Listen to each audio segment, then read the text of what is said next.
Usapang tamang panahon tayo mga kapatid. Narito ang tatlong makadiyos na dahilan kung bakit mahalaga ang mag-antay sa tamang panahon. Una, ipinagkatiwala mo ang panahon sa Diyos at kinikilala mo ang kanyang karunungan. Ayon sa Ecclesiastes 3 verse 1, sa bawat bagay ay may panahon at may kapanahunan sa bawat panukala sa silong ng langit. Ang pagmamadali at pagpilit sa mga bagay sa sarili nating timeline ay maaaring magdulot ito sa atin ng kapahamakan. Samantala ang pagtitiwala sa timing ng Diyos ay pagtitiwala sa kanyang pag-ibig at kapangyarihan. Ito ay isang pagsasabuhay ng pananampalataya na siya lamang ang nakakaalam ng pinakamabuti para sa iyo.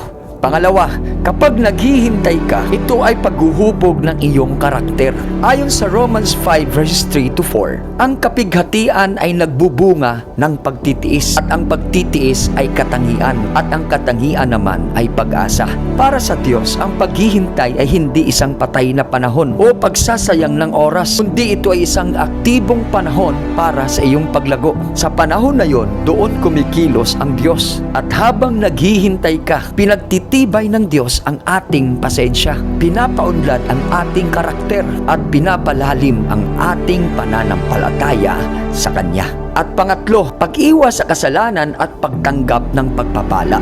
Ayon sa Kawikaan 21 verse 5, ang mga pag-iisip ng masipag ay tiyak na patungo sa kaganapan. Ngunit bawat nagmamadali ay tiyak na sa pangangailangan.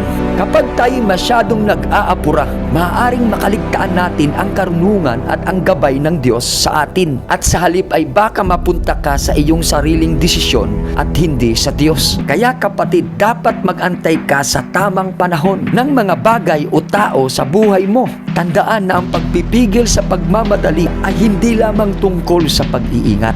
Ito ay isang pagkilala sa pagiging Diyos ng ating Panginoong Diyos at isang pagsasabuhay ng pananampalataya sa kanyang mga plano para sa atin. At kung magkagawa mo ito, matataig mo ang masama ng mabuti.